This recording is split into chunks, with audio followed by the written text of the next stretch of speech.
नमस्कार। आज के इस कार्यक्रम के को संचालन कर रहे और लगातार 141वां स्वाध्याय मंडल आज संपन्न होने जा रहा है।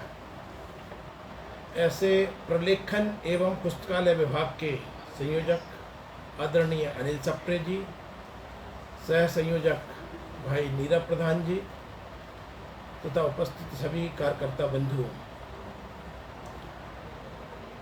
और डिजिटल माध्यम से देख रहे सभी पदाधिकारीगण एवं कार्यकर्ता बंधुओं,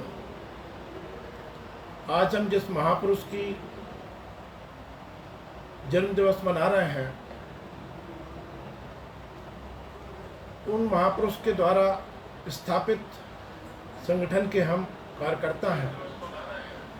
हमारा सौभाग्य है कि हम ऐसे संगठन के कार्यकर्ता बने हैं जिस संगठन को गढ़ने का काम डॉक्टर श्यामा प्रसाद जी मुखर्जी और पंडित दीनदयाल उपाध्याय जी जैसे साधु कर्मयोगियों ने किया है। डॉक्टर श्यामा प्रसाद मुखर्जी के संगठन एवं नेतृत्व के बारे में हम जब चर्चा करेंगे, जैसा कि आज का हमारा विषय है संगठन एवं नेतृत्व के धनी डॉक्टर श्यामा प्रसाद जी मुखर्जी, तो इस विषय की चर्चा करते समय 4 हिस्सों में अपन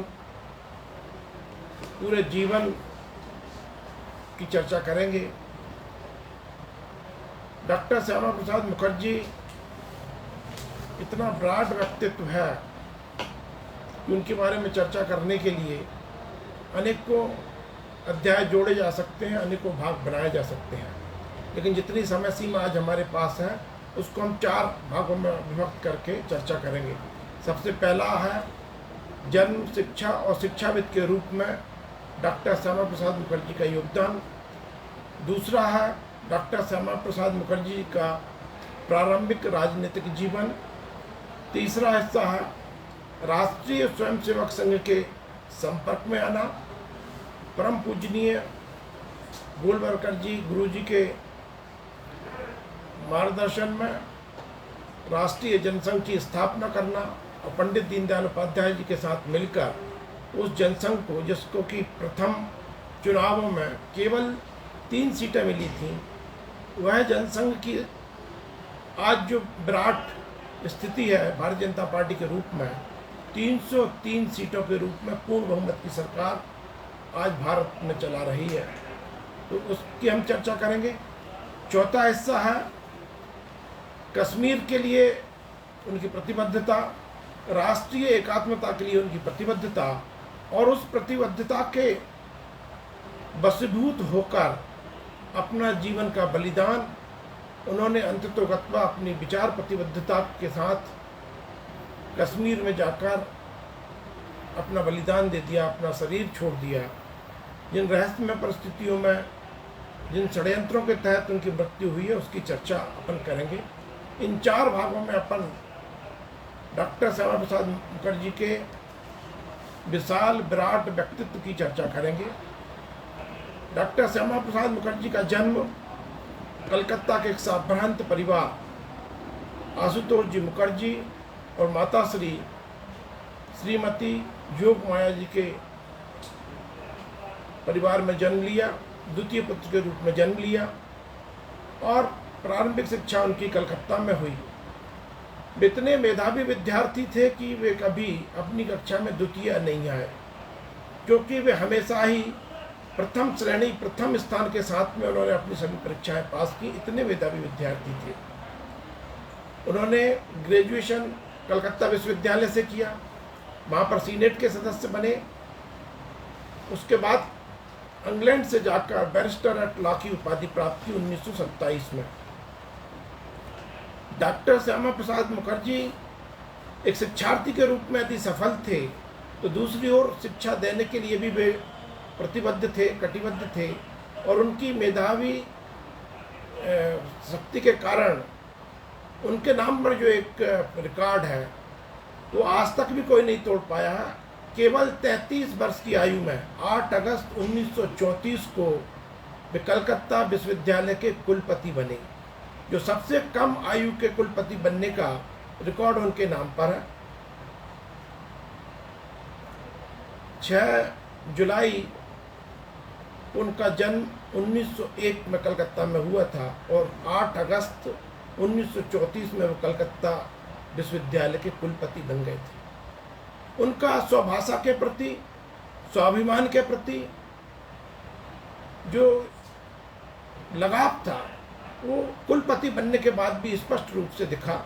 जब वे कुलपति बने तो उन्होंने गुरुदेव रविंद्रनाथ टैगोर को दीक्षांत समारोह के लिए बुलाया और दीक्षांत समारोह में गुरुदेव रविंद्रनाथ टैगोर जी से आग्रह पूर्वक बंगाली में भाषण देने के लिए आग्रह किया और उसको उन्होंने बंगाली में दीक्षांत समारोह कराया, बंगाली भाषा में। एक मानसिकता उस समय देश की ऐसी थी कि जो अंग्रेजी जानता है, अंग्रेजी परंपराओं का पालन करता है, उसी को कुलीन माना जाता था। लेकिन उन्होंने बंगाली भाषा को कलकत्ता विश्वविद्यालय में पहली बार स्थापित किया कुलपति के रूप में। निश्चित रूप से यदि वे सबसे कम आयु के कुलपति होने का गौरव रखते हैं तो दूसरी ओर स्वभाषा को स्थापित करने का गौरव भी उन्हीं के नाम पर जाता है। निश्चित रूप से डॉक्टर श्यामा प्रसाद मुखर्जी ने एक शिक्षाविद के रूप में अपनी सेवाएं दी और साथ में सार्वजनिक जीवन में भी काम करने की उनको प्रेरणा मिली और वे सार्वजनिक जीवन में कांग्रेस के माध्यम से, तत्कालीन समय में कांग्रेस ही प्रतिनिधित्व करती थी, कांग्रेस के माध्यम से सक्रिय हुए। 1937 में वे पहली बार विधायक बने, विधायक बनकर बंगाल विधानसभा में पहुंचे। उनके विचारों के प्रति प्रतिबद्धता देखने के लिए यदि हम आकलन करेंगे, उनके राजनीतिक जीवन का आकलन करते हैं, तो उन्होंने अपने राजनीतिक जीवन में कभी भी पद से मोह नहीं किया, पद से चिपके नहीं रहे, बल्कि उनके लिए अपने सिद्धांत, अपने विचार को उन्होंने महत्व दिया और उनकी महत्व के कारण ही उन्होंने अनेकों बार इस्तीफे दिए। जब वे विधायक बने, कांग्रेस से विधायक थे, कांग्रेस ने बंगाल की असेंबली का बहिष्कार करने का तय किया। डॉक्टर श्यामा प्रसाद मुखर्जी जी चाहते थे कि हमें असेंबली में भाग लेना चाहिए और अपनी बात रखनी चाहिए। जब कांग्रेस इस बात से सहमत नहीं हुई तो उन्होंने विधायक पद से इस्तीफा दे दिया और निर्दलीय के रूप में मैदान में गए और पुनः जीत कर आए और बंगाल विधानसभा में जाकर अपनी बातें उन्होंने रखी। डॉक्टर श्यामा प्रसाद मुखर्जी जी का जो एक लगाव था इस स्वयं की भूमि के प्रति, स्वयं की भाषा के प्रति, स्वयं की संस्कृति के प्रति, वो स्पष्ट दिखता था। और राष्ट्रवाद के प्रति भी यदि पूरे भारतवर्ष की उन्होंने चिंता की तो बंगाली की भी चिंता करते थे और पूरे भारतवर्ष की भी चिंता करते थे, भारत माँ की भी चिंता करते थे। इसका जब हम आगे चर्चा करेंगे तब विषय आएगा कि किस तरह से डॉक्टर श्यामा प्रसाद मुखर्जी ने आधे बंगाल को और आधे पंजाब को भी, जब इस देश का विभाजन हो रहा था, तो बचाने का प्रयास किया और बचा। तो निश्चित रूप से अपने प्रारंभिक राजनीतिक जीवन में डॉक्टर श्यामा प्रसाद मुखर्जी ने आगे बढ़ते हुए हिंदू महासभा से भी जुड़े, वीर सावरकर जी के विचारों से भी वे प्रेरित हुए। हिंदू महासभा के कार्यकारी अध्यक्ष बने 1940 में और आगे जाके 1944 में हिंदू महासभा के पूर्णकालीन अध्यक्ष बने। परंतु उनका विचार था कि हिंदू महासभा को सामाजिक कार्य करना चाहिए, राजनीति में भाग लेने की बजाय। उनके जो तत्कालीन सदस्य थे, तत्कालीन कार्यकारिणी थी, वो उनकी बात से सहमत हुई, लेकिन कुछ लोग सहमत नहीं थे और सहमत ना होने के कारण उन लोगों ने उनकी बात नहीं मानी। तो डॉक्टर श्यामा प्रसाद मुखर्जी ने अपने आप को हिंदू महासभा से अलग कर लिया, राष्ट्रीय अध्यक्ष पद से भी इस्तीफा दे दिया। आप देखिए आज की स्थिति में कार्यकर्ता या नौजवान छोटे छोटे से पदों के लिए इतना राग द्वेष रखते हैं, इतना हर्ष और विषाद हो जाता है कि पद नहीं मिला तो विषाद पैदा हो गया, छोटा सा पद मिल गया तो अहंकार और हर्ष में आ जाते हैं। दूसरी ओर जो निर्लिप्त रहते हैं, स्थित प्रज्ञ महापुरुष रहते हैं, उन्हें पद से कोई फर्क नहीं पड़ता, उन्होंने राष्ट्रीय पद से भी इस्तीफा दे दिया। ऐसे डॉक्टर श्यामा प्रसाद मुखर्जी थे। डॉक्टर श्यामा प्रसाद मुखर्जी अपने राजनीतिक जीवन में आगे बढ़ते रहे। बाद में चलकर 1941-42 में वे बंगाल के भी वित्त मंत्री बने। तत्कालीन मुख्यमंत्री AK फजलुल हक के साथ में वित्त मंत्री रहते हुए भी उनके मुख्यमंत्री जी से मतभेद हुए। मतभेद होने के कारण उन्हें वित्त मंत्री के पद से भी इस्तीफा दे दिया। तो राजनीतिक जीवन में काम करते रहे। जैसा कि मैंने पहले भी आपको बताया कि जब भारत का विभाजन हो रहा था, जो भारत के विभाजन की पाकिस्तान बनने के लिए जब स्थिति बन रही थी, तो उन्होंने जो रेखा तय की थी अंग्रेजों ने, उसमें पूरा बंगाल और पूरा बंगाल, ये पंजाब और बंगाल दोनों को पाकिस्तान को दे रहे थे। लेकिन डॉक्टर श्यामा प्रसाद मुखर्जी ने सोचा कि यदि बंगाल और पंजाब उसमें चले गए तो पूरी बंगाली संस्कृति और पूरी पंजाबी संस्कृति नष्ट हो जाएगी। उसका एक मैं छोटा सा उदाहरण भी आपको बताता हूँ कि सिंध जो था पूरा का पूरा पाकिस्तान में चला गया। सिंध पूरा पाकिस्तान में जाने का दुष्परिणाम ये हुआ कि जो सिंध में हिंदू रहते थे उनकी संस्कृति पे पूरा संकट पैदा हो गया। पूरा सिंधी समाज विस्थापित हो गया और आज देश के विभिन्न स्थानों पर सिंधी समाज आकर विस्थापित होकर अपनी परिश्रम से स्थापित हुआ है। परंतु जो सिंधी संस्कृति है वो कहीं ना कहीं खतरे में आई है और सिंध में जो पाकिस्तान में चला गया उसका चूंकि इस्लामीकरण हो गया और वहाँ पर जो ताकतें थी उन्होंने पूरे जो हिंदू संस्कृति थी उसको नष्ट नाबूद कर दिया। जो हिस्सा पंजाब का पाकिस्तान के अंदर गया उसकी हम स्थिति देखते हैं किस तरह की स्थिति बन रही है। कुछ दिन पहले ही एक उदाहरण आया था कि गुरुद्वारा के एक ग्रंथी जो थे उनकी बालिका का अपहरण कर लिया गया। किस तरह से हमने देखा उसको पूरे को, किस तरह से उसको जोर जबरदस्ती उसका धर्मांतरण किया गया, वयोवृद्ध उम्र के व्यक्ति से उसका विवाह कराया गया।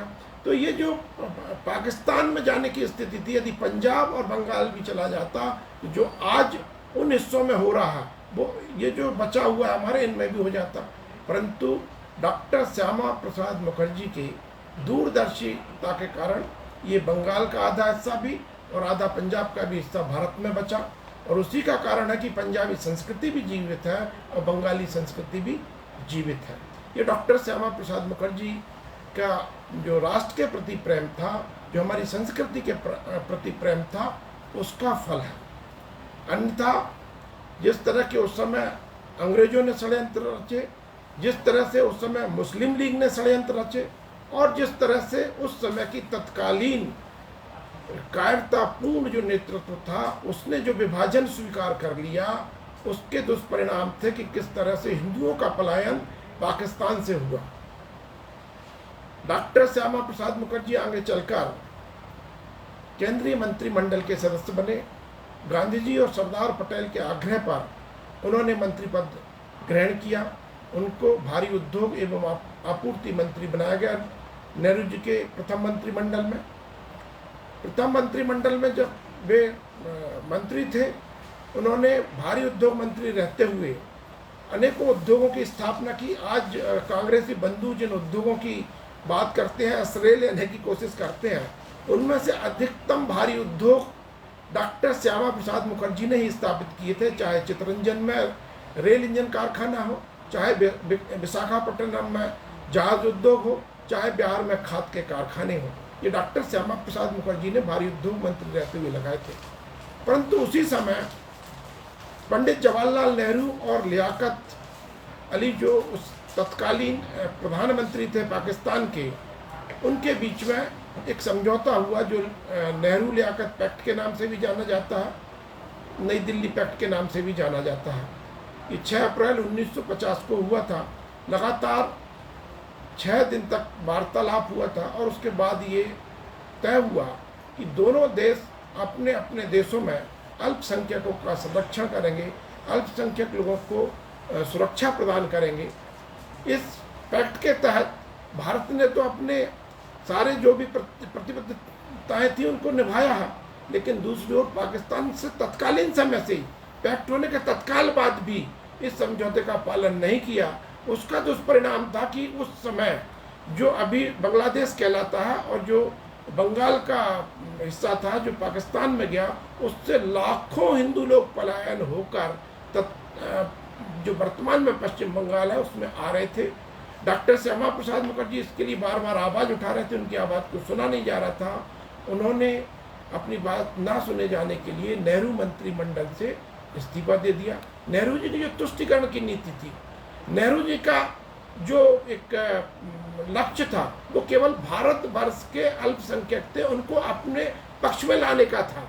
क्योंकि चुनावी राजनीति होना था, वोट की राजनीति होना था, तो किस तरह से जो भारतवर्ष में अल्पसंख्यक रह गए हैं उनको अपने पक्ष में लाया जाए, केवल नेहरू जी का इतना ही विचार था। नेहरू जी का ये विचार कदापि नहीं था कि पाकिस्तान में जो हिंदू रह गए हैं, पाकिस्तान में जो अल्पसंख्यक हो गए हैं, उनको संरक्षण प्राप्त हो, क्योंकि उसके लिए नेहरू जी ने कभी आवाज़ उठाई नहीं। यदि आवाज़ उठाई होती तो उसी समय ये प्रतिबंध लग गया होता। और जिस तक कि पाकिस्तान में उस समय 22-23% के आसपास हिंदू थे, लेकिन आज में घटकर 2-3% तक पहुंच गए हैं। ये नेहरू लियाकत फैक्ट का जो उल्लंघन उस समय से ही प्रारंभ हो गया था, उसका दुष्परिणाम है। दूसरी ओर दूरदर्शी डॉक्टर श्यामा प्रसाद मुखर्जी ने ये जब समझ लिया था कि इस तरह से हिंदू हितों का बहुत कुठाराघात हो रहा है, हिंदू हितों की तरफ कोई ध्यान नहीं दे रहा है, तो उन्हें पंडित जवाहरलाल नेहरू जी की तुष्टिकरण की नीति से रुष्ट होकर इस्तीफा दे दिया और बाहर आकर अपना काम प्रारंभ करने का उन्होंने निर्णय लिया। अब हम तीसरे हिस्से में आते हैं। डॉक्टर श्यामा प्रसाद मुखर्जी जब नेहरू जी से अलग हो गए, भारत सरकार से अलग हो गए, उन्हें अपनी आवाज़ उठाना था, तो उन्होंने तत्कालीन समय में जो एक हिंदू हितों की बात करने वाला सबसे बड़ा संगठन था राष्ट्रीय स्वयंसेवक संघ, उसके तत्कालीन सरसंघ चालक परम पूजनीय माधवराव सदाशिव गोलवलकर जी से जाकर मिले, जिनको गुरुजी के रूप में हम सब लोग जानते हैं। गुरुजी से मिलने के बाद में उन्होंने आग्रह किया कि राष्ट्रीय स्वयंसेवक संघ को भी राजनीति में आना चाहिए। इस तरह का जब उन्होंने विचार प्रस्तुत किया, राष्ट्रीय स्वयंसेवक संघ के अंदर इस विषय को लेकर बहुत गहन चिंतन मनन मंथन हुआ। फिर राष्ट्रीय स्वयंसेवक संघ के तत्कालीन नेतृत्व ने तय किया कि राष्ट्रीय स्वयंसेवक संघ तो सीधे राजनीति में नहीं जाएगा, अलबत्ता अपने कुछ कार्यकर्ताओं को, अपने कुछ प्रचारकों को राजनीति में भेजने के लिए राष्ट्रीय स्वयंसेवक संघ सहमत हो गया, जिसमें पंडित दीनदयाल उपाध्याय जी जैसे महान व्यक्तित्व भी सम्मिलित थे। उनके साथ में मिलकर डॉक्टर श्यामा प्रसाद मुखर्जी ने 21 अक्टूबर 1951 को भारतीय जनसंघ की स्थापना की। दीपक उसका चुनाव चिन्ह बना। राष्ट्रीय अध्यक्ष के रूप में डॉक्टर श्यामा प्रसाद मुखर्जी जी निर्वाचित हुए। राष्ट्रीय महामंत्री के रूप में पंडित दीनदयाल उपाध्याय जी बने और जनसंघ ने काम करना प्रारंभ किया। प्रथम आम चुनाव 1952 में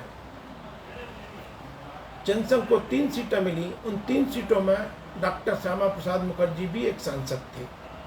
डॉक्टर श्यामा प्रसाद मुखर्जी प्रथम लोकसभा में जनसंघ के सांसद के रूप में संसद में पहुंचे थे।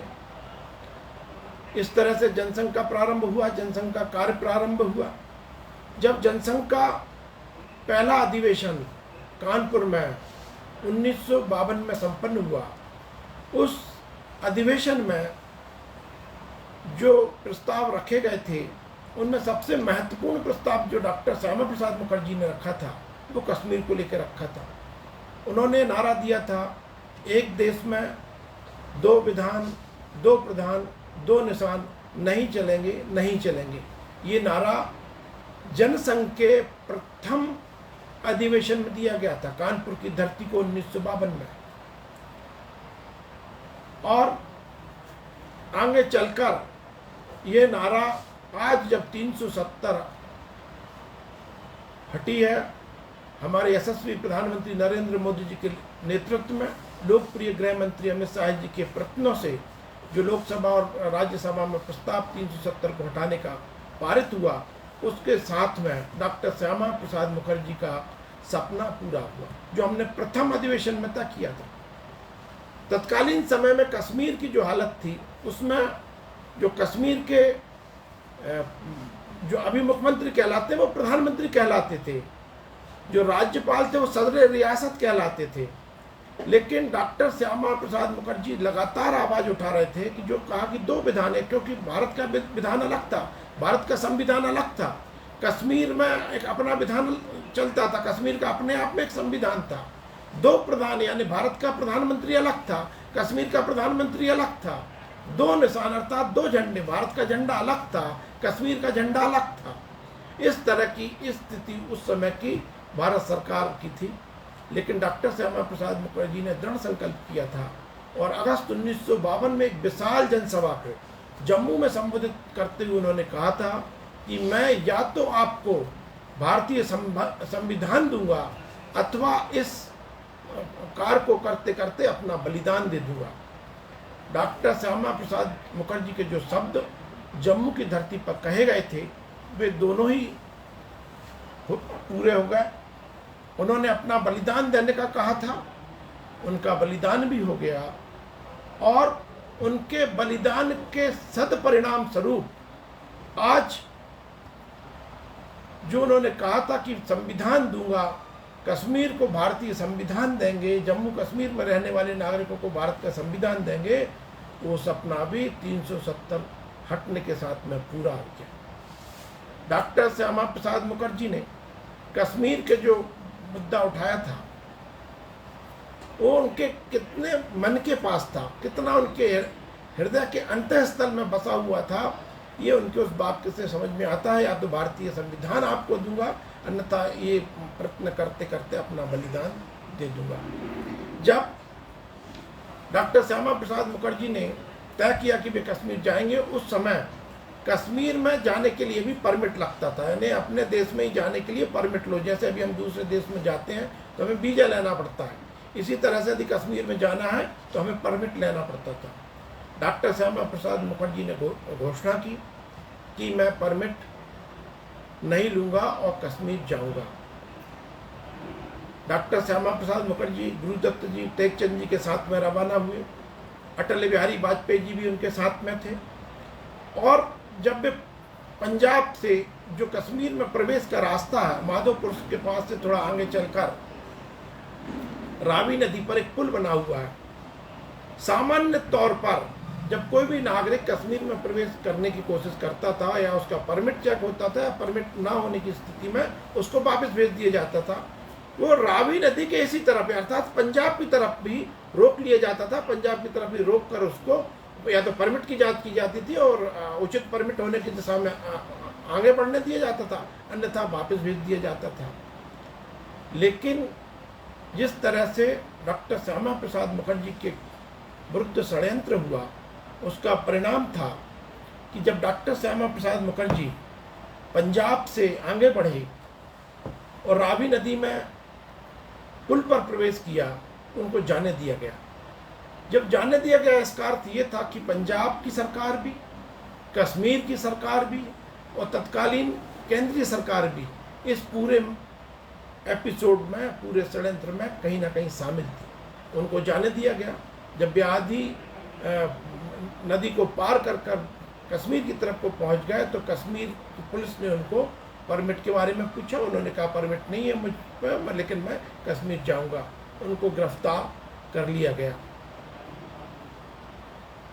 ये बात 8 मई के महीने की है। उनको 8 मई के आसपास गिरफ्तार कर लिया गया और कश्मीर ले जाया गया। श्रीनगर में जाकर उनको बंदी बनाया दिया गया। लगभग वे 40 दिन बंदी रहे। इस दौरान उनके विभिन्न लोगों से मिलने नहीं दिया जाता था। बहुत कम लोगों से उनको मिलने जुलने दिया गया। उस समय जो कश्मीर के नेता थे प्रेमनाथ डोगरा जी, वो उनसे मिले और उनका प्रारंभ में स्वास्थ्य एकदम ठीक था, लेकिन धीरे धीरे न जाने उनके खिलाफ कैसे षड्यंत्र होते रहे और उनको इसका भान था कि जिस तरह के उनको गिरफ्तार किया गया उनके विरुद्ध षड्यंत्र हो सकता है। इसलिए उन्होंने अटल बिहारी वाजपेयी जी को रावी नदी के बीच, रावी नदी से वापस भेज दिया था कि जाओ देश में अलग जगाओ, जाओ देश में बताओ कि किस तरह से हमें गिरफ्तार किया गया है। देश के एक हिस्से से ही दूसरे हिस्से जाने के लिए उन्होंने अटल बिहारी वाजपेयी जी को वापस भेज दिया था। उन्हें कहीं ना कहीं आशंका थी, उन्हें कहीं ना कहीं षड्यंत्र का भान था और वे जब कश्मीर चले गए और षड्यंत्र पूर्वक उनको 23 जून को उनको मृत्यु का उनका समाचार आया। सुबह 23 जून की सुबह लगभग 3:45 बजे उनकी मृत्यु का समाचार आया जो सबको स्तब्ध कर देने वाला था, क्योंकि एक दिन पहले तक उनका स्वास्थ्य एकदम ठीक था। पता नहीं उन्हें क्या दिया गया, क्या दवाई के रूप में दिया गया कि उनकी एक दिन के अंदर हालत बिगड़ गई और दूसरे दिन प्रातः 3:45 के लगभग उनकी मृत्यु हो गई। उनकी मृत्यु से पूरा देश स्तब्ध हो गया। उनकी मां ने, श्रीमती योग माया जी ने, एक पत्र तत्कालीन प्रधानमंत्री नेहरू जी को लिखा और उसमें उन्होंने लिखा था कि इस पूरे षड्यंत्र की, जिस रहस्यमय परिस्थितियों में मेरे पुत्र की मृत्यु हुई है, इसकी जांच की जाए ताकि किसी और माँ की कोख इस तरह से ना उजड़े, कोई भारत माँ का लाल इस तरह से ना बिछड़े। लेकिन नेहरू जी ने जब उसका उत्तर दिया तो उन्होंने लिखा कि मेरे को स्पष्ट है कि इसमें कुछ भी रहस्य नहीं है। बिना जांच के उन्होंने इस तरह का बात क्यों कही, ये अंदाज हम लोग लगा सकते हैं। निश्चित रूप से जिस तरह से डॉक्टर श्यामा प्रसाद मुखर्जी के कुशल नेतृत्व में, पंडित दीनदयाल उपाध्याय जी के कुशल मार्गदर्शन में जनसंघ आगे बढ़ रहा था, तत्कालीन सत्ताधीशों को कोई ना कोई तो भय रहा होगा। इस तरह से डॉक्टर श्यामा प्रसाद मुखर्जी का बलिदान हुआ, जिसके लिए उन्होंने प्रतिबद्धता थी, जिसके लिए उन्होंने पहले ही अधिवेशन में, जनसंघ के अधिवेशन में संकल्प किया था, उसको पूर्ण किया। हमारे अप्रितम नायक, हमारे अप्रितम शिक्षाविद, हमारे अप्रितम राजनीतिज्ञ डॉक्टर श्यामा प्रसाद मुखर्जी ने इस तरह से अपना जो 1901 में अपना जीवन प्रारंभ किया था, उसको 23 जून 1953 में अपने शरीर को छोड़कर पूर्ण कर दिया।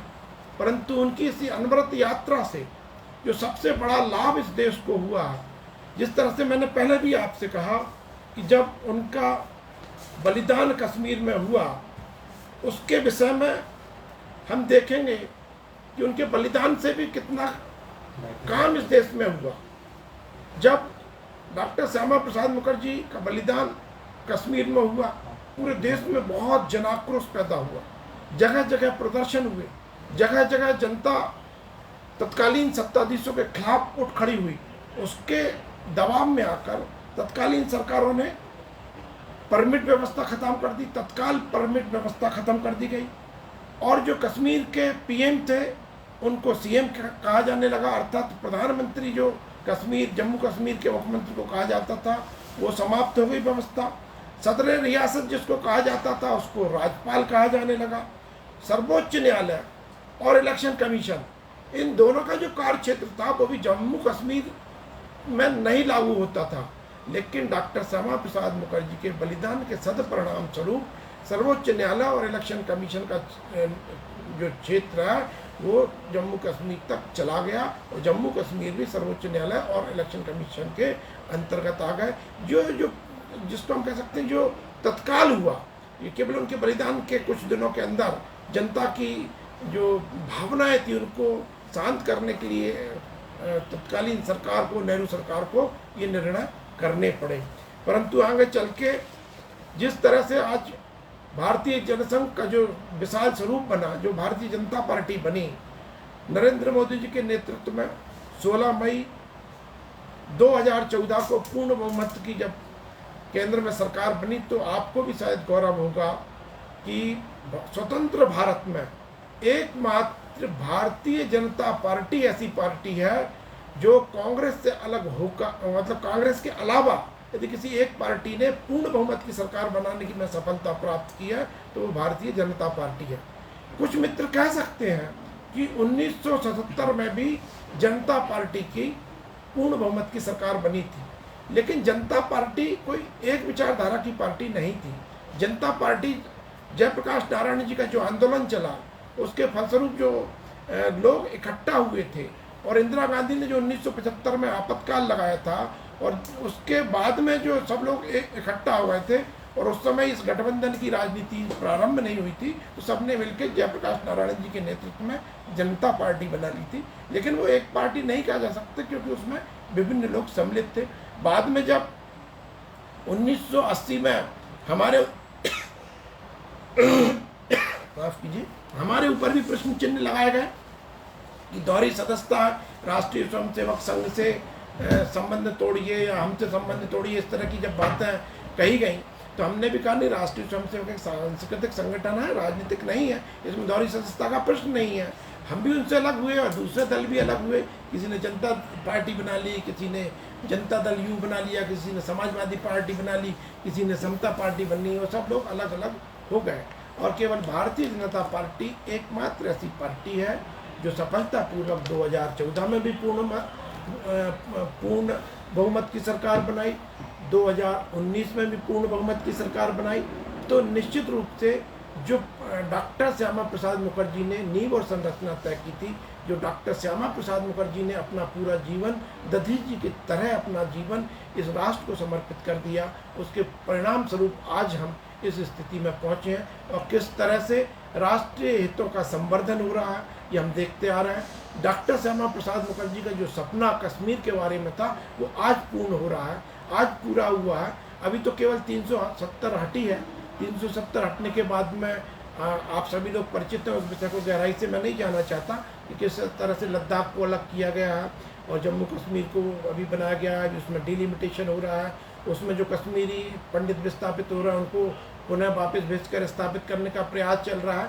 और किस तरह से जो हमारे अन्य राज्य हैं उसी तरह का एक राज्य जम्मू कश्मीर बन जाए, इसका प्रयास नरेंद्र मोदी जी की सरकार कर रही है। डॉक्टर श्यामा प्रसाद मुखर्जी के सपने को साकार करने का प्रयास कर रही है। निश्चित रूप से यदि हम इनके बारे में चर्चा करेंगे तो कुछ और बातों की मैं 2-3 बातें और करके अपना विषय समाप्त करूंगा, क्योंकि समय सीमा मुझे लगती है अब पहुंच रही है समाप्ति की ओर। किस तरह से भारतीय जनता पार्टी की जो पूर्ववर्ती संगठन था जनसंघ था, उसने निर्णय लिए, इसके लिए मैं एक आपको उदाहरण बताता हूँ। राजस्थान में एक जागीरदारी प्रथा चलती थी। भारतीय जनता पार्टी ने अपने घोषणा पत्र में घोषणा की यदि भारतीय जनता पार्टी सत्ता में आएगी तो जागीरदारी प्रथा को उन्मूलन करेगी। अब भारतीय जनता पार्टी की सरकार तो बनी नहीं, लेकिन 8 विधायक जीतकर आए। और जब आज 8 विधायक जीत के आए तो निश्चित रूप से सरकार जिसकी भी बनी होगी अब वो उन्मूलन करे ना करे उसका विषय था, लेकिन हमारा काम था कि हम जागीरदारी प्रथा के उन्मूलन के लिए अपना विचार व्यक्त करें। हमारे 8 विधायकों में से 6 विधायक जागीरदारी प्रथा के उन्मूलन के पक्ष में नहीं थे। अब डॉक्टर श्यामा प्रसाद मुखर्जी जी को जब ये सूचना मिली और डॉक्टर श्यामा प्रसाद मुखर्जी जी वहाँ पर गए, उन्होंने उन 6 विधायकों को पार्टी से निष्कासित कर दिया। इतनी छोटी पार्टी जो केवल 8 विधायकों की पार्टी थी, उसमें से केवल अपने सिद्धांतों के पालन करने के लिए 75% विधायक अर्थात 6 विधायकों को पार्टी से निष्कासित कर दिया, पार्टी से निकाल दिया। ये शुचिता की राजनीति थी, ये सिद्धांतों की पार्टी थी, और उन रास्ते पर चलते चलते आज हम यहाँ पर पहुँचे हैं। निश्चित रूप से डॉक्टर श्यामा प्रसाद मुखर्जी ने जो सपना देखा था, आज वो हम किस तरह से पूरा कर सकते हैं, आज किस तरह से भारतीय जनता पार्टी उनके सपने को पूरा कर सकती है। भारतीय जनता पार्टी के एक कार्यकर्ता होने के नाते ये हम सबका दायित्व है, उनके जीवन से हम सीखें, उनके विराट और विशाल व्यक्तित्व से हम कुछ सीखें। हम छोटे छोटे पद से, जैसे मैंने पहले भी कहा कि कभी हर्ष पैदा होता है, कभी विषाद पैदा हो जाता है, उनके पीछे दौड़ते रहते हैं। पदों के पीछे दौड़ने वाले वे कभी नहीं थे, हमेशा इस्तीफे देते रहे, चाहे पार्टी के पद हो चाहे सरकार के पद हो, और वे इतने विशाल नेता बने, इतने विराट व्यक्तित्व के धनी बने, और उन्होंने जो काम किया वे आज तक चल रहा है और न जाने कितने वर्षों तक चलते रहेगा। और जो सपना उन्होंने राष्ट्र हित का देखा था आज वो पूरा हो रहा है। उनकी प्रखरता और उनकी मुखरता का परिणाम है कि आज नरेंद्र मोदी जी जैसे विराट व्यक्तित्व के धनी प्रधानमंत्री हमारे राष्ट्र का नेतृत्व कर रहे हैं। निश्चित रूप से डॉक्टर श्यामा प्रसाद मुखर्जी ने जो नींव रखी, परम पूजनीय गोलवलकर जी गुरु जी के मार्गदर्शन में उन्होंने जो काम किया, पंडित दीनदयाल उपाध्याय जी के साथ मिलकर जो काम किया, वो आज भारतीय जनता पार्टी के रूप में फलीभूत हो रहा है। और हम उस पार्टी के कार्यकर्ता होने के नाते गौरवशाली हैं, तो हमें उस परंपरा का निर्वाह किस तरह से करना है ये हमें विचार अवश्य करना चाहिए। आज हमारे को जिनका सानिध्य मिला है, हमारे मध्य प्रदेश के नेता आदरणीय अनिल माधव दवे जी की भी जन्म दिवस है, उनको भी मैं आप सबकी ओर से श्रद्धांजलि समर्पित करता हूँ। डॉक्टर श्यामा प्रसाद मुखर्जी को श्रद्धांजलि अर्पित करता हूँ। और अपनी बात को समाप्त करने से पहले रामधारी दिनकर जी एक प्रसिद्ध काव्य पुस्तक है रश्मि रथी, उसमें उन्होंने 6 पंक्तियाँ बड़ी महत्वपूर्ण लिखी हैं। और मुझे ऐसा लगता है कि पंडित दीनदयाल उपाध्याय जी के साथ में मिलकर जो काम डॉक्टर श्यामा प्रसाद मुखर्जी ने किया था, एक व्यक्तित्व के रूप में ये पंक्तियाँ उनको भी समर्पित हैं, और एक संगठन के रूप में जनसंघ जो उन्होंने बनाया था, जो आज भारतीय जनता पार्टी के रूप में हम सबके सामने है, उसके लिए भी ये समर्पित है पंक्तियाँ। रामधारी सिंह दिनकर जी कहते हैं, वसुधा का नेता कौन हुआ, भूखंड विजेता कौन हुआ। वसुधा का नेता कौन हुआ, भूखंड विजेता कौन हुआ, अतुलित यश क्रेता कौन हुआ, नवधर्म प्रेरणता कौन हुआ। ये 4 पंक्तियों में कवि पूछ रहा है, भूखंड विजेता कौन है, कौन नवधर्म का प्रेरणता है, कौन वसुधा का नेता है, कौन अतुलित यश का भागीदार है। इस बात के लिए अंतिम 2 पंक्तियों में कवि स्वयं उत्तर देता है, जिसने ना कभी आराम किया, जिसने ना कभी आराम किया, विघ्नों में रहकर काम किया।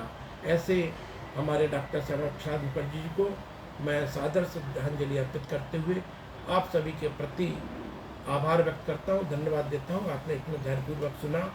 और मध्य प्रदेश भारतीय जनता पार्टी के प्रलेखन एवं पुस्तकालय विभाग को, उसके संयोजक अनिल सप्रे जी को, उसके सह संयोजक नीरव प्रधान जी को बहुत बहुत धन्यवाद देता हूँ कि उन्होंने मुझे ये अवसर प्रदान किया।